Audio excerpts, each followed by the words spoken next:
একদিন রৌদ্রোজ্জ্বল এক পাহাড়ের চূড়ায় সামুদ্রিক পাখিরা একসঙ্গে মধুর সুরে গান গাইছিল।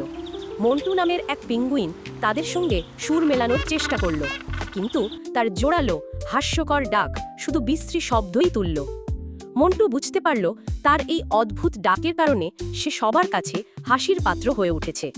লজ্জায় সে মাথা নিচু করল। এ দেখে সামুদ্রিক পাখিরা মৃদু হাসল, কিন্তু তাদের হাসিতে কোনো বিদ্রূপ ছিল না। মন্টু সমুদ্রের ধারে একটি পাথরে বসে জলের মধ্যে নিজের প্রতিবিম্বের দিকে তাকিয়ে রইল। সে ধীরে ধীরে তার ডাকের অনুশীলন শুরু করল। হঠাৎ ঘন কুয়াশা সমুদ্রকে পুরোপুরি ঢেকে ফেলল। পাখির ঝাঁক উড়ে যাওয়ার চেষ্টা করল, কিন্তু কুয়াশায় তারা পথ হারিয়ে ফেলল। পাখিরা একত্রিত হওয়ার জন্য ডাকতে লাগলো, কিন্তু তাদের ডাক কুয়াশার মধ্যে মিলিয়ে যাচ্ছিল।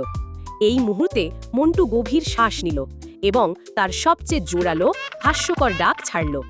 মন্টুর সেই ডাক পাখিরা শুনতে পেল। তারা শব্দের উৎস অনুসরণ করে ধীরে ধীরে এগিয়ে এলো।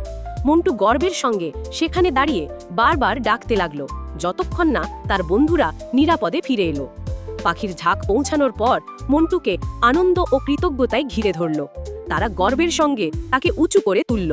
সূর্যাস্তের সময় মন্টু পাহাড়ের উপর উঁচু হয়ে দাঁড়িয়ে আনন্দে ডাকতে লাগলো। তার সেই হাস্যকর কণ্ঠস্বর এখন তার গর্বের কারণ হয়ে উঠল। যা তোমাকে আলাদা করে তাই তোমাকে বিশেষ করে। নিজেকে অন্যের থেকে ভিন্ন দেখে দুঃখ করার কোনো কারণ নেই।